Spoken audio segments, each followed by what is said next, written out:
Vous connaissez forcément l'hôpital Saint-Maurent et vous êtes peut-être même né là-bas.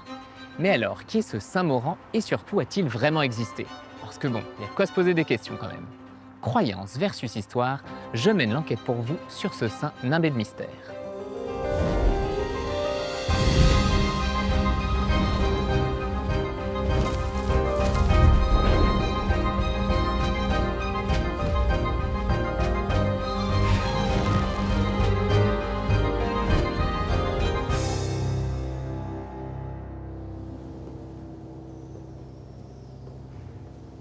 Un guérisseur, un religieux ou même celui qui aurait apporté la vigne dans le Sungo, il y a plein d'histoires sur Saint-Maurent. On va commencer par le début et explorer la première théorie. Nous sommes ici dans un lieu emblématique de l'histoire de Saint-Maurent, la chapelle à l'intérieur de l'hôpital. Regardez ce tableau, on peut voir Saint-Maurent en train de guérir le comte de Ferrette et des pèlerins. Il aurait donc été un guérisseur. En tout cas, c'est ce que raconte l'une de ses nombreuses histoires. Alors, la vie du moine Morand est connue par un manuscrit du XVe siècle. Dans ce manuscrit, on raconte que, au début du XIIe siècle, un jeune homme a voulu faire le pèlerinage à Compostelle. Et là, il voit le monastère de Cluny, il est ébloui par la vie de ces moines et décide de devenir moine. Saint Morand évangélise le secteur d'Alkirch et fait un miracle surtout, c'est lié au comte de Ferrette. Le premier comte de Ferrette, Frédéric, s'en prend à un des serviteurs du monastère et se retrouve défiguré. Il fait venir Saint-Maurand, il est guéri. Saint-Maurand décède quelques années après et sur sa tombe, les miracles, les guérisons s'enchaînent. Il est très vite déclaré saint par l'évêque de Bâle et sa tombe devient un lieu de pèlerinage. Un moine guérisseur qui continue de sauver des vies même après sa mort, c'est fort. Mais ça, ce n'est qu'une hypothèse. Et vous allez voir, la deuxième légende va vous surprendre. Alors suivez-moi, je vous emmène dans un lieu méconnu et très discret, à quelques pas de l'hôpital. Une autre légende sur Saint-Maurent raconte qu'il se serait endormi sur un rocher à l'emplacement de cette petite chapelle à côté de la route. Et ce rocher, tenez-vous bien, aurait pris la forme de son crâne à son réveil. Une fois revenu au monastère, personne ne le reconnaît. Tout simplement parce qu'il aurait dormi ici pendant 100 ans.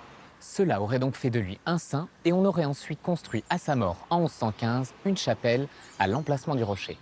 Mais alors, qu'en est-il de la troisième hypothèse? Pour cela, retournons à l'hôpital Saint-Maurent. Devant l'église Saint-Maurent, juste à côté de l'hôpital, on peut voir deux statues le représentant. Bon, sur la première, rien à dire. Mais sur la deuxième, on le voit tenir une grappe de raisin. Qu'est-ce que c'est encore que cette histoire? Eh bien, Saint-Maurent serait celui qui aurait apporté la vigne dans le Sungo. Ah, mais là, ça change la donne, ce serait vraiment un saint alors. Mais attendez, vous allez voir que l'histoire dérape à nouveau. Car Saint-Maurent aurait rempli un tonneau entier de vin en y pressant un seul grain de raisin après l'avoir béni. Ouais, juste un. Alors forcément, on en a fait le patron des vignerons. Mais comment démêler le faux du vrai dans toutes ces hypothèses? Bon, pour ce qui est de la sieste sur le rocher, l'histoire se déroule au XIIe siècle alors que cette chapelle a été construite 500 ans plus tard. Mais ce n'est pas tout. Dans l'église Saint-Maurand d'Alkirch, il reste un cénotaphe représentant Saint-Maurand couché, posé sur des lions. Un cénotaphe, c'est une tombe, mais vide. Ça représente quelqu'un de mort, mais on sait qu'il n'y a rien dedans. Donc, sur ce cénotaphe, on voit une sculpture représentant un miracle avec une personne alitée avec le diable à ses pieds. Lorsqu'on regarde le détail de ce lit, on voit qu'il s'agit d'un lit de la fin du Moyen-Âge, alors que les lits du XIIe siècle, correspondant à l'époque de Saint-Maurand, sont tout à fait différents. On peut donc en conclure que le cénotaphe n'a pas été sculpté à l'époque de Saint-Maurand, ce qui est d'ailleurs conforme à ce que dit la vie de Saint-Maurand. Par contre, à côté de ce cénotaphe, il y a le buste reliquaire du XVe siècle, offert par les ducs de Habsbourg. Et là, de manière très surprenante, le Saint-Maurand est montré avec une barbe, avec des habits somptueux.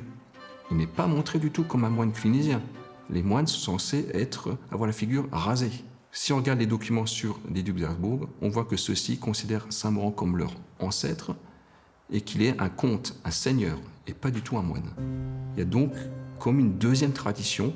On a la tradition de Saint-Maurand moine et une autre tradition chez les Habsbourg, Saint-Maurand seigneur, comte, homme de pouvoir.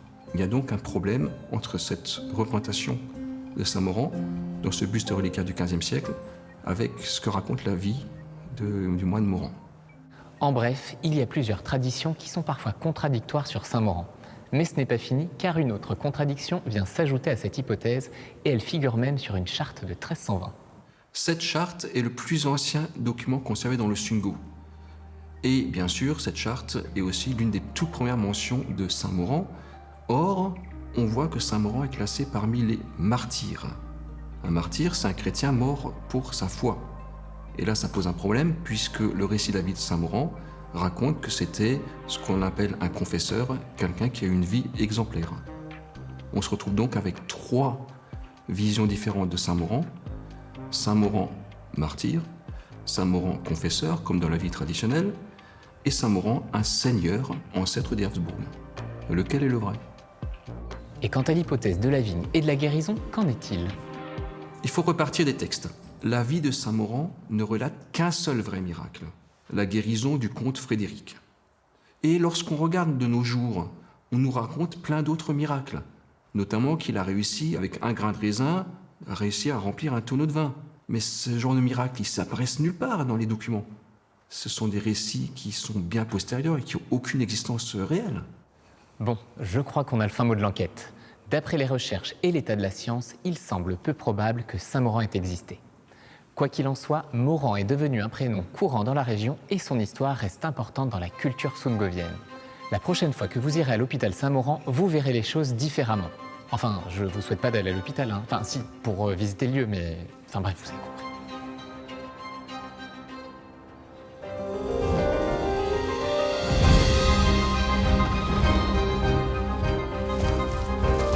Les lieux que vous fréquentez ont une histoire et il y en a encore beaucoup d'autres à découvrir. Alors si vous êtes curieux d'en savoir plus sur le Sungo, n'hésitez pas à faire un tour sur notre chaîne YouTube, j'ai plein d'autres histoires comme celle-ci à vous raconter.